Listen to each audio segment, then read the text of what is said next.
नमस्कार दोस्तों, मैं हूं चंदन चौबे और स्वागत करता हूं आप सबका कानपा एजुकेशन पर।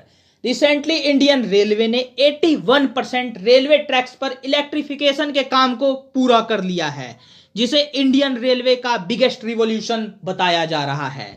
इंडियन रेलवे के कंप्लीट इलेक्ट्रिफिकेशन होने के बाद 15 मैट्रिक टन CO2 इमिशंस को कम किया जा सकता है। साथ ही 17,000 करोड़ रुपए की भी बचत होगी। आप काफी सरप्राइज्ड होंगे ये जानकर कि इंडियन रेलवे ने अपने टोटल इलेक्ट्रिफिकेशन का 34% इलेक्ट्रिफिकेशन का काम सिर्फ लास्ट के 3 इयर्स में कंप्लीट किया है, वो भी कोविड पेंडेमिक के दौरान। इसके अलावा आज की डेट में 19 में से 3 रेलवे जोन्स जो हैं वो 100% इलेक्ट्रिफिकेशन का काम पूरा कर चुके हैं।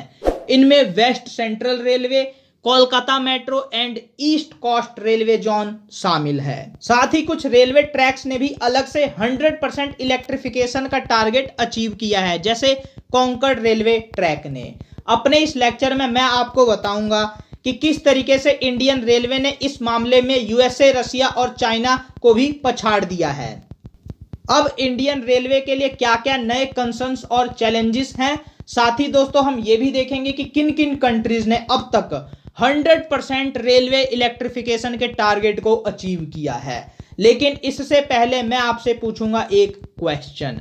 इन how many countries Indians now get visa free access? आपके ऑप्शंस है A90, B80, C70 and D60। Answer कीजिए कमेंट सेक्शन में। वीडियो के एंड में हम इस क्वेश्चन का आंसर आपको बता ही देंगे। तो दोस्तों सबसे पहले मैं आप लोगों को बताना चाहता हूं कि रेलवे ने डिसाइड किया है कि ब्रॉड गॉज ट्रैक का 100% इलेक्ट्रिफिकेशन 2023 तक कर लिया जाएगा, बट वहीं नेट जीरो इमिशंस का टारगेट 2030 रखा गया है। ये दोनों टारगेट डिफरेंट टाइम्स पर क्यों रखे गए हैं ये जानेंगे थोड़ी देर बाद। बट अगर रेलवे ट्रैक्स की वर्ल्ड वाइड बात की जाए लेंथ को लेकर, तो यहां पर ट्रैक्स की लेंथ के मामले में इंडिया 4th रैंक पर आता है, USA, चाइना और रशिया के बाद। बट अगर इलेक्ट्रिफाइड ट्रैक्स की बात की जाए तो USA का 0.92% ओनली, चाइना का 66% और रशिया का 51% है, जबकि इंडिया की इलेक्ट्रिफाइड ट्रैक्स नियरली 82% हो जाता है। यहां पर जापान का भी देखेंगे तो उसका भी 75% है। इसका मतलब वर्ल्ड की मेजर इकोनॉमीज के मामले में सबसे ज्यादा इलेक्ट्रिफाइड रेलवे ट्रैक्स आज की डेट में इंडिया के पास हैं परसेंटेज वाइज।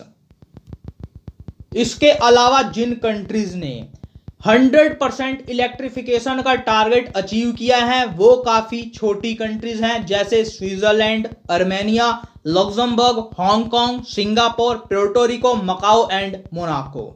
बट इस 100% टारगेट को अचीव करने के लिए इंडियन रेलवे के सामने काफी सारे चैलेंजेस भी हैं। रेलवे को सबसे पहले जो 62,000 करोड़ रुपए की सब्सिडी देनी पड़ती है पैसेंजर्स के फेयर्स पर, उसको खत्म करना होगा। क्योंकि आपको पता है दोस्तों, रेलवे 1 रुपए 16 पैसा खर्च करता है, बट पैसेंजर्स से फेयर्स के तौर पर 48 पैसा ही ले पाता है, जिसके कारण रेलवे घाटे में रहता है। अब अगर इस सिनेरियो को चेंज करना है तो किराया बढ़ाना होगा या फिर सीनियर सिटीजन्स को जो सब्सिडी दी जाती है उसे हटानी होगी। बट दोस्तों अभी रिसेंटली ऐसा हुआ भी है। इन सब डिसीजंस से कंट्रोवर्सी क्रिएट होती है और इन तरीके के कंट्रोवर्सीज को कोई पॉलिटिकल लीडर ज्यादा समय तक नहीं झेल सकता, जिसके कारण रिफॉर्म्स नहीं हो पाते। साथ ही दोस्तों 3 लाख करोड़ रुपए की इन्वेस्टमेंट की जरूरत है रेलवे को मॉडर्नाइज करने के लिए, बट गवर्नमेंट इतने पैसे खुद से मैनेज नहीं कर सकती, जिसके लिए प्राइवेटाइजेशन करना होगा। और रेलवे का प्राइवेटाइजेशन भी पॉलिटिकल हंगामा क्रिएट करेगा देश में, और इसको भी कोई पॉलिटिकल पार्टी डायरेक्टली फेस नहीं करना चाहेगी।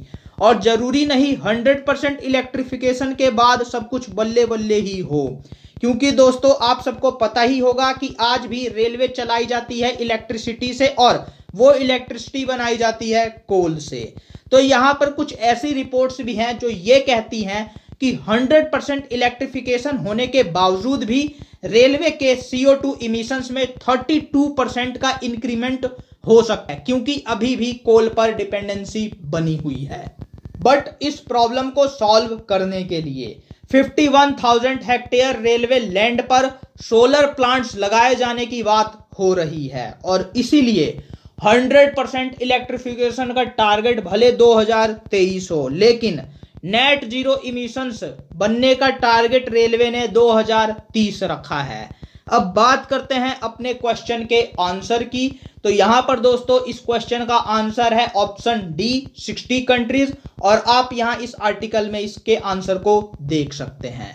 यूपीएससी आईएएस की प्रिपरेशन को बेहतरीन बनाने के लिए हमारी यूपीएससी टिप्स और यूपीएससी मेंस के आंसर्स की वीडियो को भी जरूर देखें, इससे आपको काफी हेल्प मिलेगी एग्जाम को क्रैक करने में।